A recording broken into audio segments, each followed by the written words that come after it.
You're listening to Inside Eyes, and I'm your host, Laura Northrup.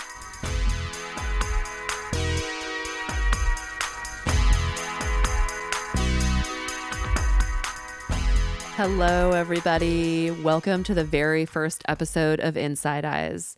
My name is Laura May Northrup, and I am so excited for everything you're going to hear in this series. For the last 8 months, I've been doing interviews, writing, and editing, and I'm just so honored to be able to share this series and the incredible voices in it with all of you. This series is several interviews with survivors of sexual trauma who have tried using entheogens and psychedelics to heal. However, these first 2 episodes are conversations with professionals who have some pretty interesting things to add to the larger conversation. I decided to make this series because despite all the therapy, medication, meditation, self-help books, and myriad of ways that people attempt to heal after experiencing sexual violence, there is this threshold that many people struggle to make it past. And if you're a survivor listening and you've done a lot of healing work, you probably know what I'm talking about. It is absolutely devastating to work so hard and to find yourself still caught in fear, self-destruction, self-loathing, or just completely shutting down and feeling nothing. I know people are making it past that place with the help of plant medicines, entheogens, and psychedelics. What you'll hear in these episodes are people's stories told in their own voice. You may agree, you may disagree, you may love what people say, and it also might make you feel uncomfortable. I did these interviews in the spirit of listening, without judgment to each individual's process. My intention is to provide you with information and hope. This series is not an instruction manual on how to heal. It does not offer practical advice about how you can do this too. If you're interested in this work, you'll have to look elsewhere for guidance on how to safely and legally access it. I've been working with sexual trauma for a long time. I have spent hours upon years trying to understand things like the impact on survivors, the impact on our larger communities, why people sexually assault adults and children, and how sexual violence is even possible in our communities and culture. And this episode really starts there. In that place where I ask, but why does sexual violence even happen? Let's rewind into a little history lesson. Sexual violence has been a major part of war, genocide, spread of religion, colonization, and capitalism. In the United States alone, Native American genocide, American slavery, the Vietnam War, the Iraq War, and the Catholic Church have all employed rape as a means of psychological warfare or social control. The term, quote, wartime sexual violence, end quote, even has its own Wikipedia entry. Something unique about sexual violence is that it's all forms of abuse wrapped up in one. It is often physical abuse, it's emotional abuse, it's neglect, and it's also psychological abuse. But furthermore, and this is critical to understand and why I'm making this series, I define sexual violence as a form of spiritual abuse. The spirit or the life force that's in all of us, it's essential to our honest expression of ourselves. It's a place that we draw power from as living creatures. In Audre Lorde's famous essay, Uses of the Erotic as Power, she makes the point that in a patriarchal society, erotic energy is viewed as simply just sex. Whereas what she is saying is that erotic energy is a place of personal and political power.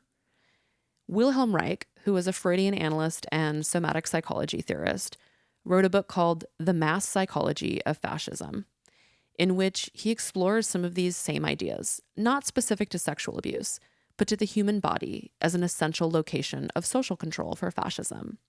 And he says, quote, the goal of sexual suppression is that of producing an individual who is adjusted to the authoritarian order and who will submit to it in spite of all misery and degradation, end quote. I'm referencing these 2 theorists because I think they say a lot about why sexual violence is so prevalent in our world.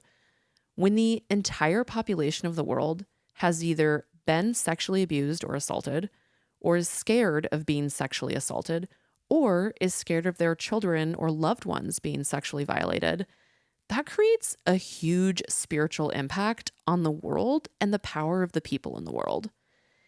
And whether that is because the perpetrator is consciously or unconsciously aware of that, irregardless, that's an impact that cannot be overlooked. So, why is it so popular to sexually abuse people in the context of war, genocide, and slavery? Well, the effects of sexual violence are devastating and massive on the victim and the victim's community. Sexual violence creates lasting effects for the rest of a person's life. And frankly, it's an epidemic that is massively destructive to our culture and humanity. So, why are entheogens and psychedelics such an effective method of healing sexual trauma? Well, people go toward entheogens to have spiritual experiences. And I would say that that is a great idea if what you're confronting is a spiritual wound. To explore this more, I spoke with Spring Washam, a well-known Buddhist meditation teacher, author of the book A Fierce Heart, which I highly recommend, and a visionary leader in bringing mindfulness-based healing practices to diverse communities. She co-founded the East Bay Meditation Center in Oakland, California. Shout out, I love you, EBMC. She is also an advocate for the healing power of plant medicines such as ayahuasca in combination with meditation. She offers meditation and ayahuasca retreats in Peru through Lotus Vine Journeys. You can find links to her book and retreats in the show notes. This interview starts where I have just asked Spring how she thinks sexual violence impacts a person spiritually. I mean, I myself, I guess, would really relate to being a survivor of, I write about in my book that, I was sexually assaulted when I was 16. And earlier, all kinds of impressions growing up in my neighborhood. There was a lot of pedophiles everywhere. It's so interesting how it's coming out now, and really painful to see and important to see this movement of kind of pulling the rug back. I mean, we all know it's there, but wow, it's a lot to take in. So I only can really talk about it, how it's impacted me from my own perspective. And working with people in a healing capacity and working with people in my retreats, I can speak some from their experience, but I'll really kind of talk about my own. I think the first thing how it really impacted me was it created a place within me that became deeply disembodied. Right? It was like I think to survive sexual abuse as a child, as a young person, especially like a rape or incest or repeated abuse, one gets into the habit of disassociating. And we know that, that's really common because it's, the psyche's defense and it's how we survive. It's how we continue to get up every day is that, we create these places within us that are, sort of walled off. So I think a big part of my own healing was coming back into my body. So one could say that's kind of level one is that I wasn't living in my body. And that living outside of one's body creates a huge loss of power. We're not fully present. We're not here. We're gone. And I feel like for the people that I've worked with on retreats, that is what I've seen the most is that people are just gone. They're nowhere near their body. And bringing people back in means to kind of feel all of those experiences through kind of reliving them and letting them go. So that's the whole second part. But I just really wanted to speak to that because I think as women, if we're not living in our body, we're just not accessing all the wisdom and all our full capacity. We're living like, halfway or less, half charged or even less than that. Um, so that is one way. Also, I think one of the things that happened through my own healing and what I noticed about myself as I came into meditation was that I didn't trust myself. And so I had a hard time loving myself, trusting myself, valuing myself because you don't really have boundaries. Or when someone is abused their body, they inherently feel that they have no value, that they're not worth honoring or respecting. So it creates a very deep feeling of worthlessness, not being valued, and then that leads to obviously aspects of self-hatred. And so all those layers, we have to kind of go through as we heal ourselves. So I think those are the two biggest things that I've noticed. And both of those become huge obstacles to presence, awareness, embodiment, and insight. Sort of piggybacking off that question, what do you think about the spiritual impact that sexual violence has on communities as opposed to just individuals? I think if I think about it as a community, and we can look at a family unit, right? And as sexual violence is there, it just sort of undermines trust, love, respect, and value.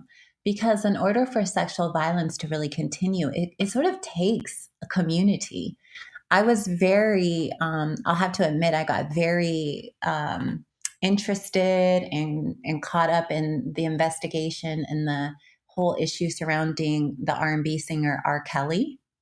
And I was watching the documentary Surviving R. Kelly. And it's because I grew up similar to that. I grew up around, those kind of communities. I grew up with that music, so it really felt somehow, it really connected to me. And I felt really uh, hurt by that, the whole story and the women and everything about that case that's, it's in courts now.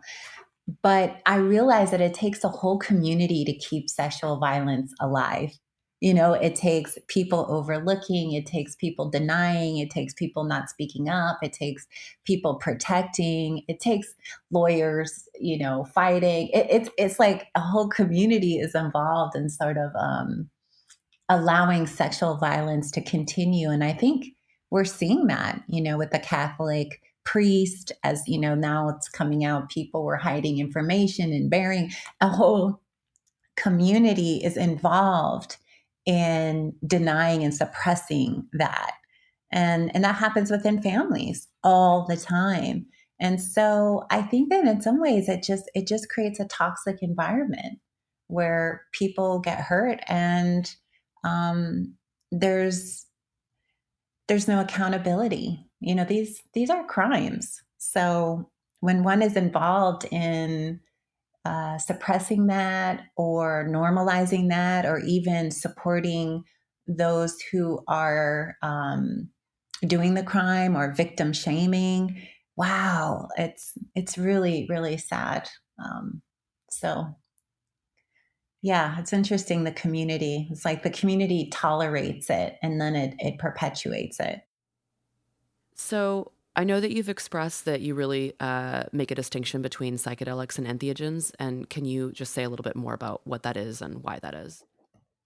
Okay, so when I think of the term, words are powerful. What we name things, and for me, the word psychedelic, um, being that I've spent 10 years working with the plant ayahuasca in indigenous communities in the jungle, um, the word psychedelic, it just has this baggage of being Western, being kind of from, Timothy Leary and Ram Dass and the 60s, and, Haight Ashbury and people tripping and LSD.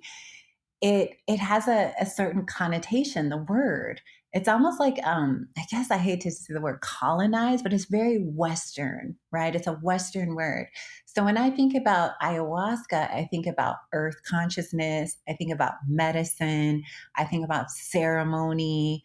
Um, and that is my experience. So the word psychedelic or hallucinogen, they don't really apply to what is happening in South America and how these plants were used.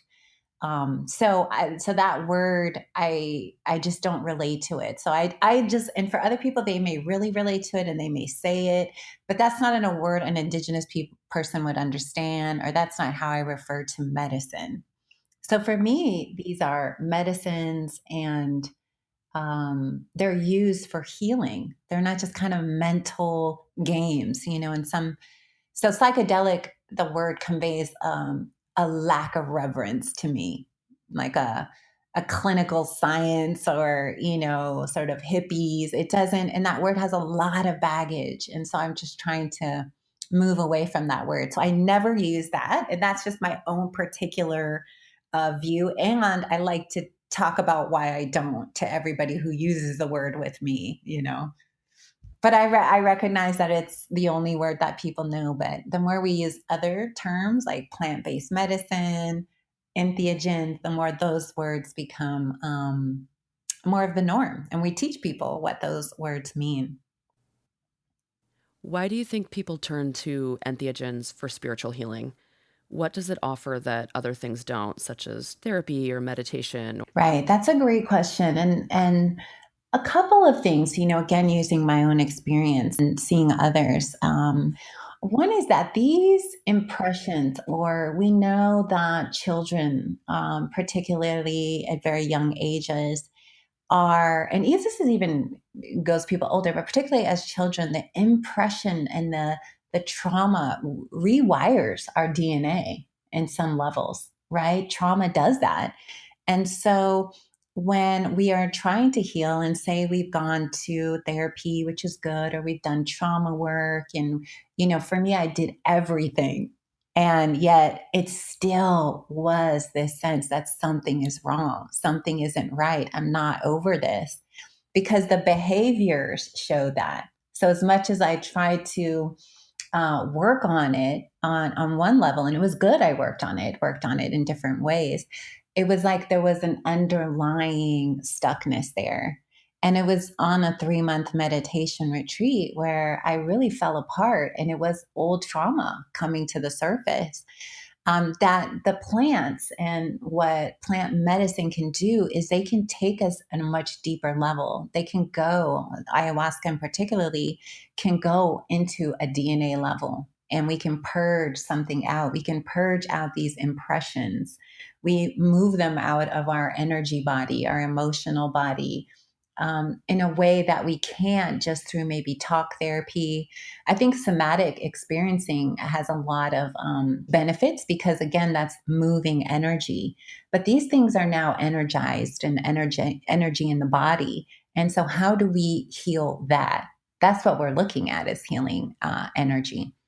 And we know that, in working with people with post traumatic stress disorder, um, all these things are really real. And the effects that entheogens have on healing trauma and healing from, rather it's, uh, hospital surgeries, accidents, that the effects of plant based medicine are really amazing. They can help us move those layers. So it's about going deeper. It's about really getting down to the nitty gritty. And I love that the plants can do that. That was my experience. It's like I had all this energy that I couldn't move. I'd done everything. I'd been blessed by swamis and all over the world, swam with dolphins, meditated, did holotropic breath work, talked about it, danced it out. Yet there was this piece that felt like at the core was kind of broken. And that's what happens through sexual violence, is that something so deeply gets hurt, gets wounded, shuts down. It's like the betrayal is so painful that it leaves a scar. And so, for many of us, how do you move that scar? How do you begin to really heal it on the deepest level? You can kind of work through stages and layers, but ultimately, we want to be free of it. We want to be free of that imprint. So, I feel that entheogens and plant based medicines are amazing. And in my own experience of my own healing process and healing others with post traumatic stress and healing from all types of trauma, abuse. and just the trauma of being incarnated. There's also, being alive has its own place too. The next question I have for you, I don't know if you'll want to answer it because of the psychedelic term, but I wanted to ask you, do you think meditation is psychedelic or has the potential to be psychedelic? And what I'm getting at in that question is like the altered state of consciousness that comes through entheogens.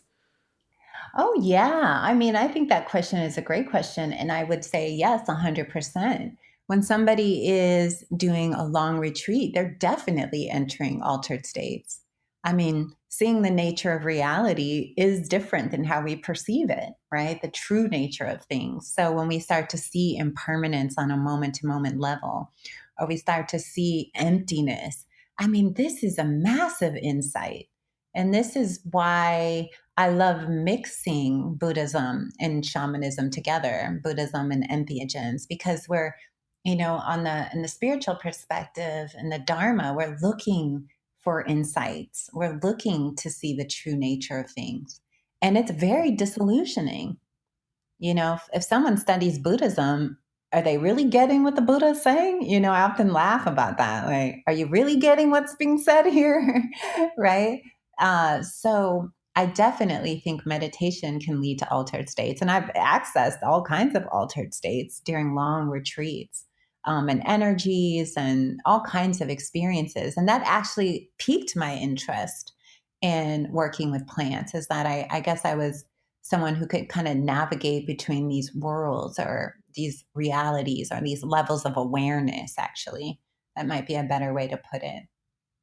This is all consciousness. With the plants, we just get a quicker opening, but it's all the same. It's all consciousness. That kind of segues into the next question that I have, which is what kind of role can meditation play in the integration process after someone has used an entheogen? Yeah, I think for me that integration through meditation is the most important thing you can do. Because after, when you have these powerful experiences, sometimes the mind doesn't know what to do with them, right? You see something, you see the true nature of something, or you um, experience a huge letting go. You have to then live it in your body. And the path of meditation is to live in your body, is to come into the present moment, is to ground that awareness. I mean, unless, I always say spiritual insight doesn't mean a lot until it's lived, until it's fully integrated, it's fully embodied. We're moving from that place of insight. We're not just thinking about it. Um, so the fact that the path of meditation is about coming into your body, living in your body, feeling your steps, being present, being here now, I don't know of any other way to integrate. That is the path. That is what we're all trying to do, is live more fully in the present moment.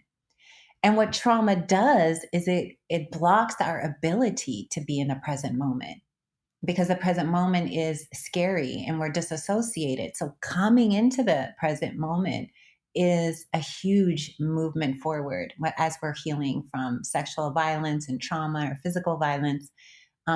In some way we're fragmented.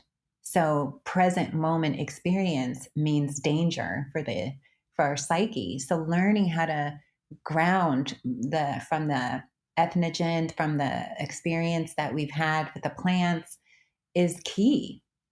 Is meditation is everything. And then I think that's what I really try to convey to my guests that come on retreat with me, that this is the acceleration. We work with the plants, we meditate, we live in the present moment, we learn more through being in the present moment, and that leads to kind of an acceleration of consciousness, acceleration of healing. One of the things that's happening in the sort of popularizing of entheogens and altered states of consciousness and healing is that there's a lot of conversations around accessibility in terms of criminalization and legalization, medicalization, also just in terms of like who can actually financially access it. And I know that you are a co-founder of East Bay Meditation Center in Oakland, California, which is a very diverse and accessible meditation center. And I'm wondering, how was it possible to make the center so accessible, and why did you all make that choice? Well, with East Bay Meditation Center, it was just obvious that we wanted to follow a tradition. And that tradition, for 2,500 years in Asia, you can go to a monastery, you can go somewhere and you can stay even 10 days. I was just in Thailand over New Year's, and there was a beautiful Vipassana center that you could just go and stay. And at the end, you made whatever donation that you could. So, in some ways, we were following a very old, worn in path that the Dana model, generosity model, um, is the way that you open the doors and that you can meet people where they are and you can take down all the barriers. So that in some way was really easy. And we wanted to work on that model. We wanted to see what it would be like to have a community based on giving and see if that could be sustainable in an urban community. So that is a great experiment. And, East Bay Meditation Center is still thriving and still growing. And so that's a beautiful thing. And I want to follow up on one of your questions or your comment about the accessibility. I think that plant based medicines and entheogens is very new to urban communities, to communities of color, to younger people. I mean, they heard of psychedelics, but if you use that term, a lot of people think of people who are on drugs, partiers, ravers. So, for a lot of people, there hasn't been an interest, and also the science hasn't come out around it as much as it has lately, right? So, in some ways, people just aren't familiar with what that is, or how to use it, or how to work with it. There's not a lot of people who are facilitating that work skillfully. you know, Ayahuasca ceremonies are illegal. So people are just now, I would say, millennials and younger people or urban communities are just understanding what it is and what it can offer.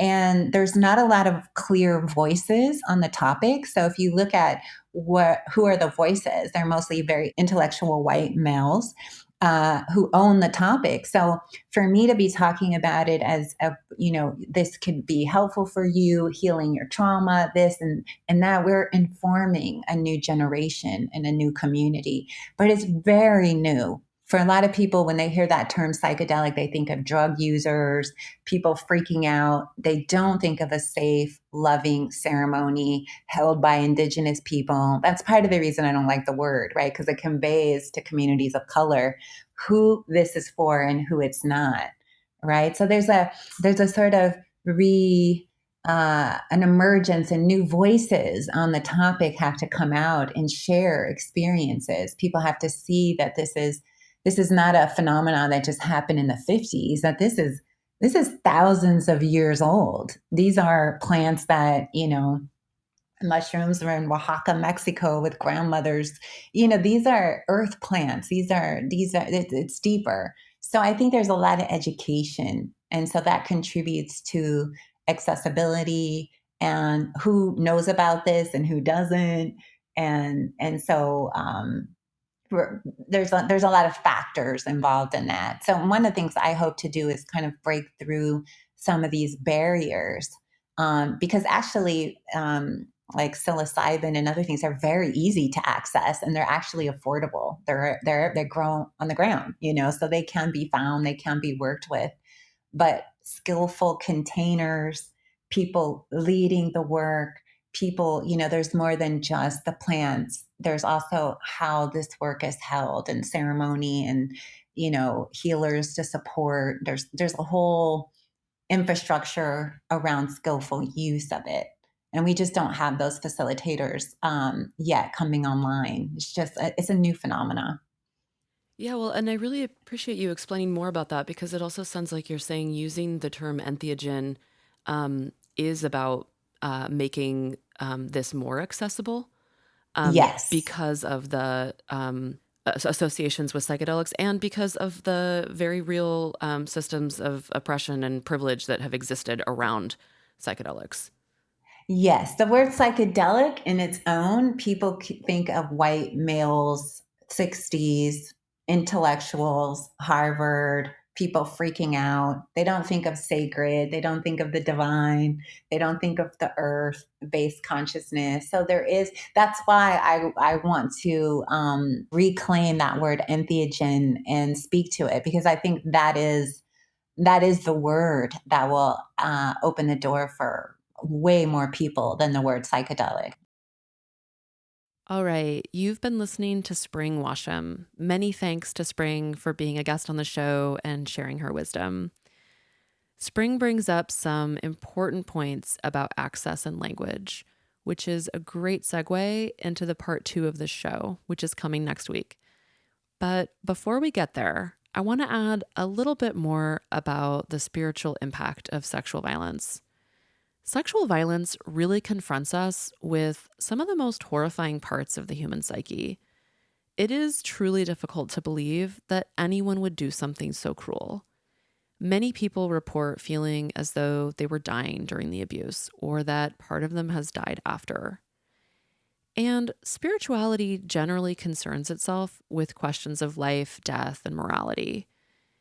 I was in a workshop once where the presenter said that people who experience child abuse have a high capacity for spiritual depth if they're willing to do the healing work.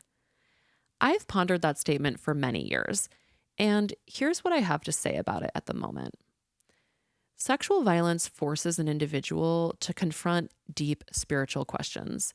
Experiencing it brings you into contact with some pretty intense truths about humanity, powerlessness, and death.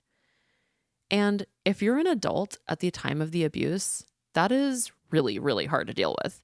But if you're a child, like an actual child, confronting the spiritual reality of how cruel humanity can be, well, that's essentially impossible for a child to make sense of. So when Spring talks about being disconnected from her body or the ways that sexual violence undermines trust and love and community, it just makes total sense that being confronted with these deep spiritual questions that you can't make any sense of would make you shut down in response and not trust other people. Like, to stay fully awake to the knowledge you gained through that abuse would be entirely too difficult to live with. However, in healing from sexual violence, one comes into contact with other aspects of humanity. One of the things that Spring spoke to is love, right? Like, one of the biggest parts of healing from sexual violence is learning to love oneself. And in addition to love, there is personal and collective power, embodiment, and again, morality. And I think the idea that someone who has experienced child abuse or severe violence at any age really has a high potential for spiritual depth speaks to the path that one walks when confronted with those truths of humanity and fully integrates them, both the horror and the love.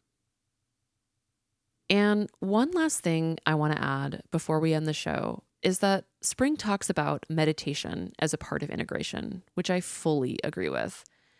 But I want to add something about why integration is so, so important for survivors of sexual trauma.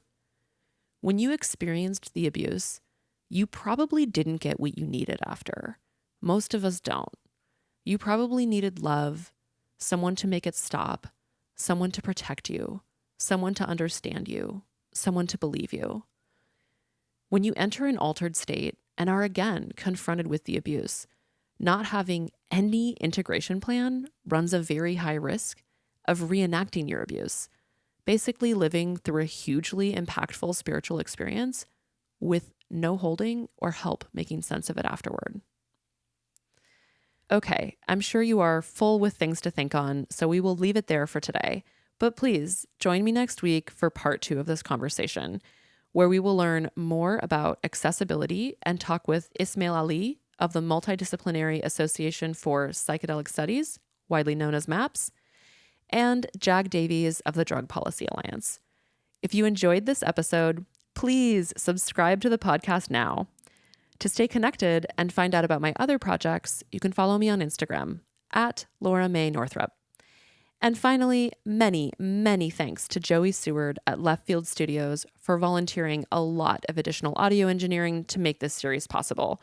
If you need an audio engineer, he is excellent. You can find his website in the show notes. Until next time.